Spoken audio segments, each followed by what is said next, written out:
These killer cats take down their prey solo, without any help from a pack.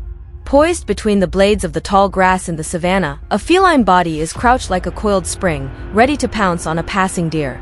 Within seconds, this striped assassin leaps from its grassy hideout, delivering a fatal blow to the back of the deer's neck before feasting on its victim's flesh. If you are interested in animals, let's know more about them. But before we start, don't forget to subscribe, turn on notifications bell, and like.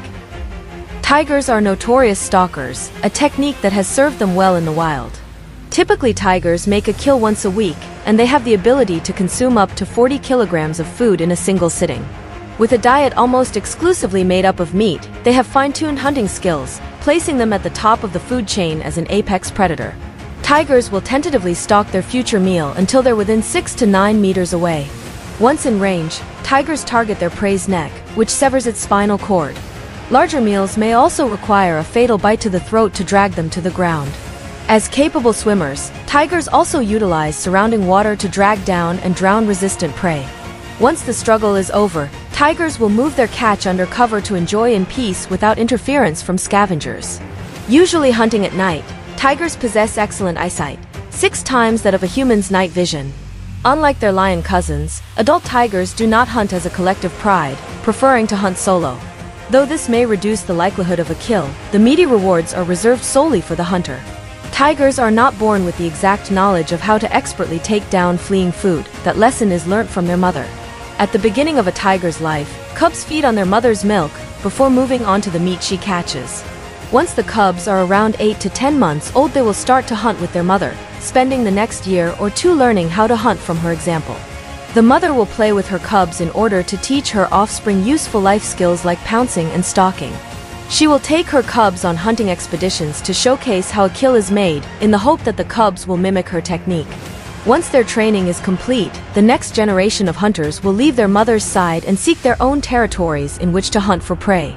With more tigers living in captivity than in the wild, up to 7,000 in the US alone, compared to around 3,890 wild individuals worldwide, zookeepers have come up with different ways to satisfy tigers' desire to hunt.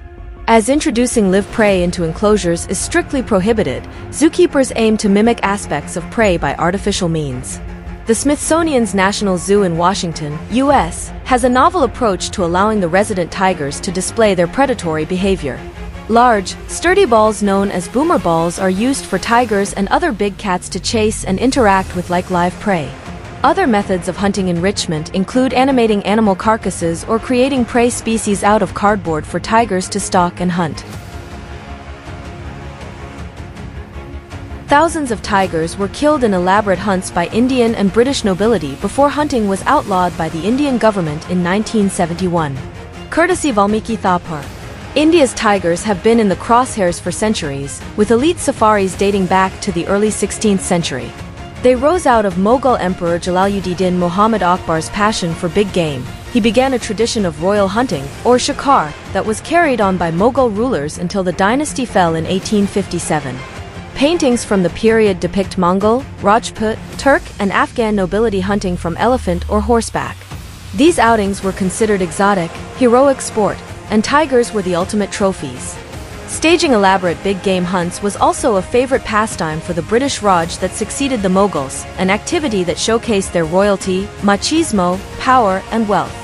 They took out tigers with reckless abandon, along with their Indian counterparts that ruled, nominally, sovereign princely states. Kings and lords, generals, and maharajas went out in large parties, carried by 10, 20, 30, or even 40 elephants. Their servants often drugged and baited tigers before they arrived, so the hunters were in little danger.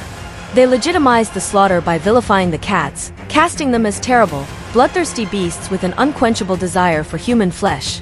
After ascending the throne in 1911, King George V and his retinue traveled north to Nepal, slaying 39 tigers in 10 days. Colonel Geoffrey Nightingale shot more than 300 tigers in India. In the 1920s, Singh II, the Maharaja of Kota, modified a flaming red Rolls-Royce Phantom for tiger safaris in the Rajasthani hills, outfitting it with spotlights for night hunting, a mounted machine gun, and a Lantaka cannon. Newly crowned Reva kings in central India thought it auspicious to slay 109 tigers after their coronation.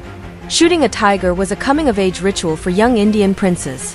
According to historian Majestic, over 80,000 tigers were slaughtered in 50 years from 1875 to 1925.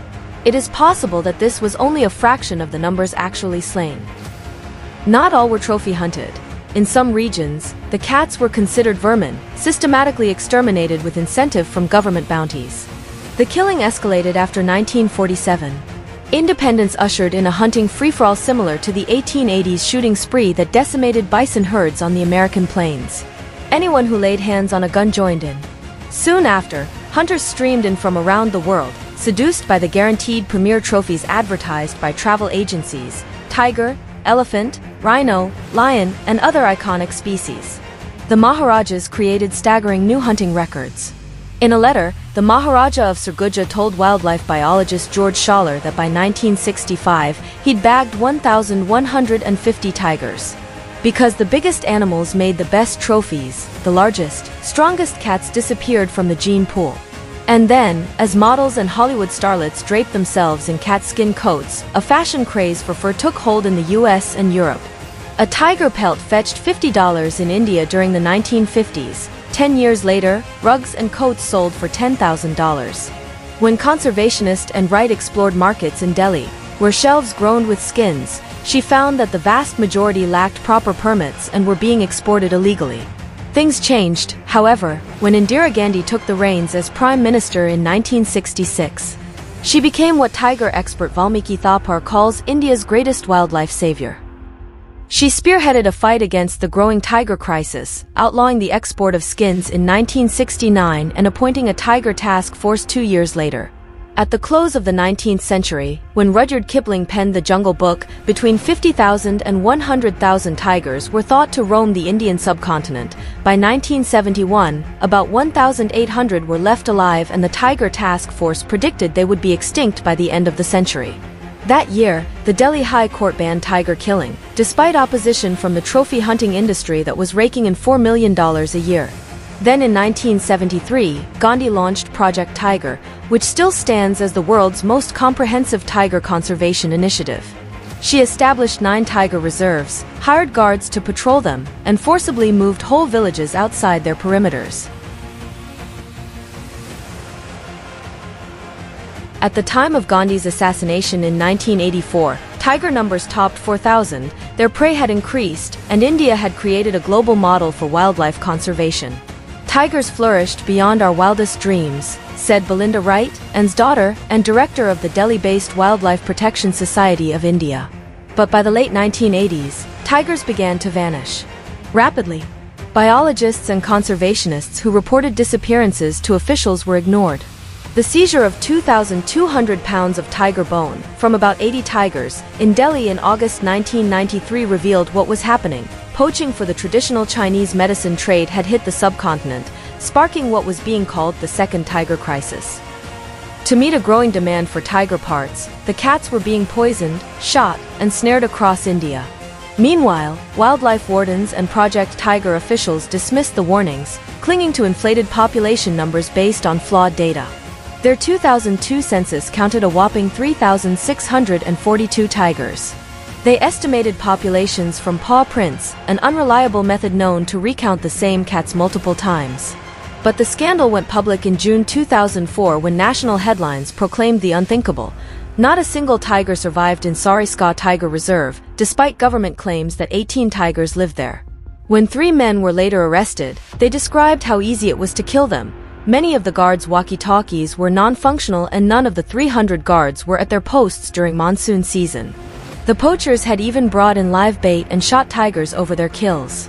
Project Tiger had become, as 𝐗-𝐻𝐷𝐼𝐬 wrote, a success story gone horribly wrong. A 2006 auditor's report found the project riddled with corruption and neglect. Funds had been skimmed by state governments for other purposes. Guards that quit or retired were not replaced. 30% of posts were vacant, and the average ranger was over 50 years old. Those that remained walked dangerous patrols armed with bamboo sticks or ancient Lee Enfield rifles, 50-year-old British Army-issue weapons, outgunned by poachers toting assault rifles or AK-47s. Ultimately, the embarrassment over extinction in 𝐚𝐧𝐢𝐬𝐴 prompted the creation of a new entity, the National Tiger Conservation Authority. The Wildlife Institute of India's grim 2008 report shocked India and the world with its findings. A far more accurate camera trap survey counted just 1,411 adult tigers, after a $400 million investment over 34 years to save them under Project Tiger. 2 years later, a wider census raised tiger estimates to 1,706. Today there are 45 tiger reserves, comprising about 1% of India's land. Some hold only a handful of tigers. Just creating reserves is not a magic wand, says Deborah Banks, an investigator with the UK-based Environmental Investigation Agency. We still need people, resources, and the political will to protect them. Poaching continues to skyrocket, and over the last years, tiger deaths, from all causes, have been high. 71 in 2011, an all-time record of 88 in 2012, and 80 in 2013. In India, hog deer, cheetal, barking deer, sambar, nilgai, and wild boar are the favorite prey, though tigers will also kill jungle ox and even young elephants and rhino of up to 450 kilograms in weight. Tigers will seek out porcupines even though these prickly creatures have a nasty habit of backing into a pursuer in order to drive in their spines. Tigers tend to hunt between dusk and dawn. They are less active during the day and may lie satiated in the shade or in a pool near the remains of a kill. Tigers often cover an unfinished meal with soil and leaves and return to it later. The majority of tigers never hunt humans except in desperation. Probably only 3 or 4 tigers out of every 1,000 tigers kill a person as prey in their lifetimes. The usual man-eater is an injured oral tiger which can no longer catch its usual prey and must resort to a smaller, slower target. Like most other large predators, they generally recognize humans as unsuitable prey because of the danger of being hunted by a predator themselves, a human possessing spears or firearms. The Sundarbans mangrove swamps of Bengal have had a higher incidence of man-eaters, where some healthy tigers have been known to hunt humans as prey. In the wild, tigers can leap as high as 5 m and as far as 9 to 10 m, making them one of the highest jumping mammals, just slightly behind cougars in jumping ability. They have been reported to carry domestic livestock weighing 50 kilograms while easily jumping over fences 2 m high. Their forelimbs, massive and heavily muscled, are used to hold tightly onto the prey and to avoid being dislodged, especially by large prey such as gaurs. Gaurs and water buffalo weighing over a ton have been killed by tigers weighing about a sixth as much. A single tremendous blow of the paw can kill a full-grown wolf or human or can heavily injure a 150 kilograms sambar deer. Sights and sound rather than scent are used to locate prey. Tigers are too large and too heavy to run for long distances and therefore must patiently stalk their prey until they are close enough to make a final lunge for a neck. Effective camouflage is essential, and in patches of sunshine and shade a motionless tiger is practically invisible. Despite being one of the most feared of the world's predators, tigers are often unsuccessful in catching their prey. Prey species have acute hearing and many run faster than a tiger. If the tiger fails in an hunting attempt, it must move to another area or wait until the forest becomes calm again. Tiger behavior is flexible, and the choice of prey as well as the technique for catching it will be influenced by how plentiful the prey is and how easily it is caught. Tigers in area where the vegetation is less dense are more likely to hunt large prey cooperatively and to share their kill rather than a strict hierarchy. It seems that the tiger that makes the kill always gets the first meal even if the other tigers present are larger. The tiger remains latched onto the neck until its prey dies. Powerful swimmers, tigers are known to kill prey while swimming.